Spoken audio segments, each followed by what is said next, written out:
Alright, we are making ribs today. These are the ribs. We're going to take them out. One thing I like to do is I like to take off the... I forgot what it's called. The membrane. The membrane, thank you. We're going to take off the membrane. If you are buying ribs, I recommend baby back ribs. They have more fat, so they're juicier. St. Louis ribs are good too, but baby back is the way to go. Alright, so it's very slimy and slippery. I just use a napkin. Let's see if I can get this in one shot. You want to try to grab the membrane with the napkin, and if you do it right, it should come off completely. There you go, you see? So the membrane should come off, and this is better so that when you don't have that rough membrane that you're eating when you cook it. So I took off the membrane. Alright, and that's it. Now it's just a simple seasoning. So what we're going to use today is, I have this coffee steak rub. I also use it for ribs. This is a good brand you can get at Whole Foods. It's got a little bit of everything. So we're going to dress it up. I like to use my hands so I can massage it in. Really give it a nice coat. You know, this is all flavor at the end of the day, so don't be afraid to use a lot of it. Alright, this is gonna cook for 3 hours, so all of these flavors, this is like onion powder, it's got coffee, it's got garlic powder, salt, pepper.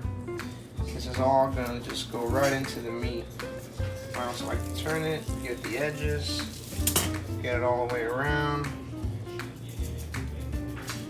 Again, just kind of using your hand, kind of massage it in. That's pretty much it. We are going to make a sauce at the end. I will show you. For now, let's get these guys in the oven. So as you see, I'm using parchment paper first. I don't like aluminum directly on the ribs because I feel like it leaks. So I'm going to wrap it first in parchment paper. And then I wrap it in, so I like to flip it.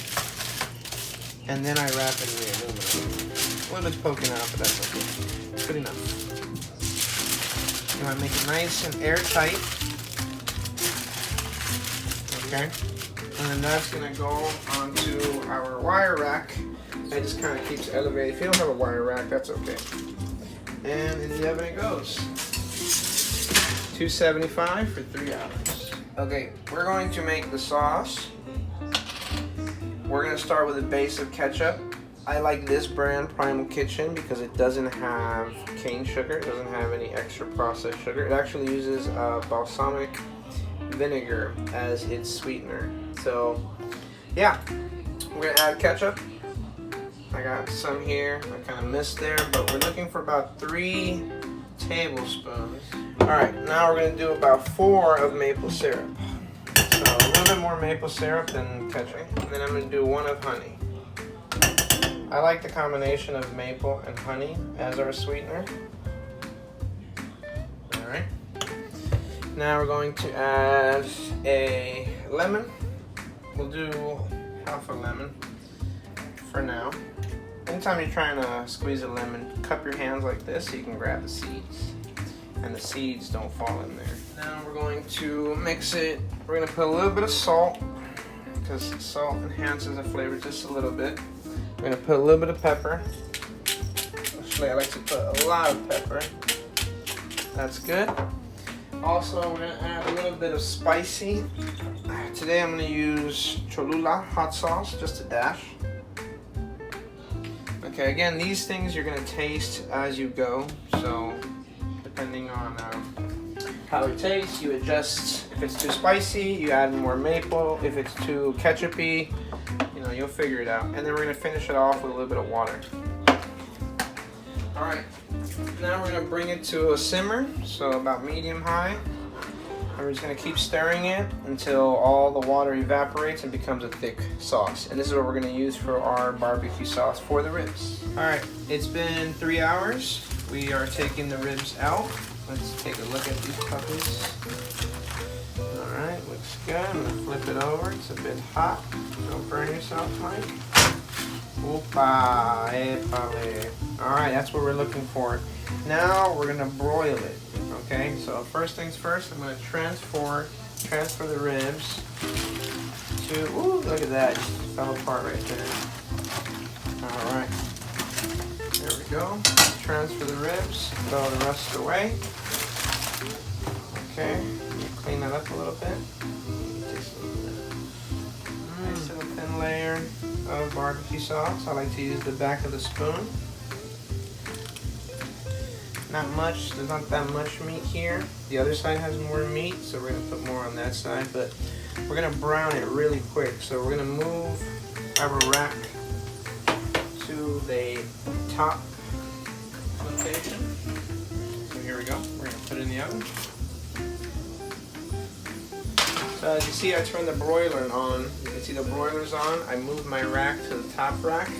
And we're gonna broil it now for about 5 minutes on each side, adding sauce. Ooh, yeah, those are looking great.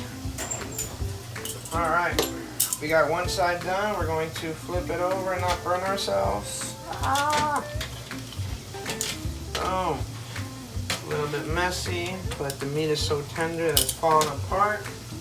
We're going to add another layer of our barbecue sauce, and then we're going to broil the other side.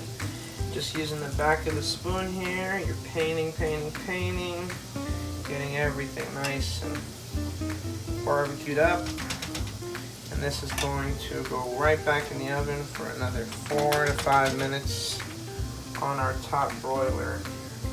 This is what's going to add that sweetness and that kick to it. Put these babies back. There we go.